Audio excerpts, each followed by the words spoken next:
नमस्कार दोस्तों, स्वागत है आपका जौनपुरिया जीके चैनल में। दोस्तों, आज हम बात करने वाले हैं सिटीजनशिप अमेंडमेंट एक्ट सीएए 2019 के तहत जो पात्र हैं, क्या एसआईआर प्रक्रिया उन्हें बाहर कर देगी। एक और बड़ा सवाल यह उठ रहा है कि क्या अवैध बांग्लादेशियों को भारतीय नागरिक बनाने की कोशिश की जा रही है। देश में एसआईआर की प्रक्रिया चल रही है और इसी पर सुप्रीम कोर्ट के सामने सवाल आया है कि क्या चुनाव आयोग किसी व्यक्ति की नागरिकता तय कर सकता है। सुप्रीम कोर्ट ने कहा है नहीं। इस केस में यह कहा गया है कि जब तक कोई व्यक्ति को विधि सम्पन्न प्रक्रिया किया जाए तब तक चुनाव आयोग उसका नाम वोटर लिस्ट से नहीं हटा सकता।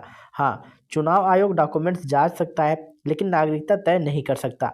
अगर किसी व्यक्ति का नाम वोटर लिस्ट में है तो उसका नाम तब तक नहीं हटाया जा सकता जब तक कि उसे कानून के तहत गैर नागरिक घोषित ना कर दिया जाए।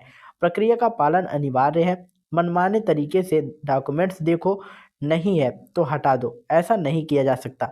दूसरा सवाल यह था कि क्या चुनाव आयोग अप्रत्यक्ष रूप से नागरिकता जांच रहा है या फिर सिर्फ वोटर लिस्ट को साफ कर रहा है। जस्टिस जयमाल बागची ने पूछा, अगर कोई डी वोटर यानी कि संदिग्ध मतदाता दिखता है तो क्या चुनाव आयोग के पास कोई शक्ति नहीं है कि वह पूछताछ करे।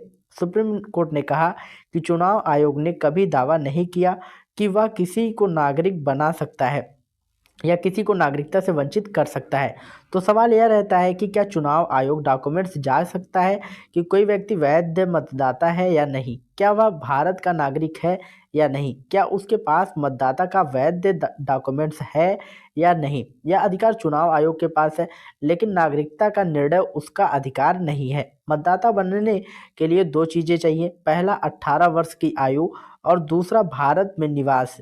और ऐसे मतदाताओं को फॉर्म 6 के तहत सूची में जोड़ा जाता है। इसी आधार पर तर्क दिया गया कि चुनाव आयोग नागरिकता तय नहीं कर सकता। इसके बाद सुप्रीम कोर्ट के सामने एक और याचिका आई, आत्मदीप बनाम यूनियन ऑफ इंडिया, यानी कि एसएलपी नंबर इतना इतना 034 474 2025। 9 दिसंबर मंगलवार को सुप्रीम कोर्ट ने सुनवाई के दौरान पूछा कि जो लोग सीएए के तहत नागरिकता के लिए आवेदन कर चुके हैं, क्या उन्हें अंतिम निर्णय से पहले एसआईआर के बाद मतदाता सूची में शामिल किया जाना चाहिए। याचिका में मांग की गई थी कि सीएए के पात्र लोगों को एसआईआर के बाद अस्थायी रूप से मतदाता सूची में डाल दिया जाए। यह मामला पश्चिम बंगाल की मतदाता सूची और एसआईआर से जुड़ा था। एनजीओ आत्मदीप ने कहा कि जो लोग बांग्लादेश से आए हैं और सीएए के तहत नागरिकता पाने के लिए पात्र हैं, उन्हें एसआईआर के बाद मतदाता सूची में शामिल किया जाना चाहिए, क्योंकि कई शरणार्थियों की नागरिकता अर्जी अभी लंबित है और इस कारण वे मतदाता सूची से बाहर हो जाएंगे। एनजीओ की तरफ से वरिष्ठ अधिवक्ता करुणानिधि ने कहा कि बहुत सी अर्जियां अभी लंबित हैं और उनका कहना है कि नागरिकता अधिकार आवेदन की तारीख से प्रभावी होना चाहिए। उन्होंने कहा, जब तक आवेदन लंबित रहेगा एसआईआर प्रक्रिया उन्हें सूची से निकाल देगी। सुप्रीम कोर्ट ने पूछा, जब तक सक्षम अधिकारी नागरिकता पर अंतिम फैसला नहीं लेता, कोर्ट कैसे राहत दे सकती है। चीफ जस्टिस सूर्यकांत ने कहा, आपको अभी नागरिकता मिली ही नहीं है। संशोधित कानून ने सिर्फ आवेदन करने का अधिकार दिया है, हर दावा जांचना जरूरी है। आप कौन से अल्पसंख्यक समुदाय से हैं, किस देश से आए हैं और क्या भारत में मौजूद है, यह सब सरकार की अधिकृत अथॉरिटी जांच करेगी। जब तक यह तय नहीं होता, गाड़ी घोड़े से आगे नहीं रखी जा सकती।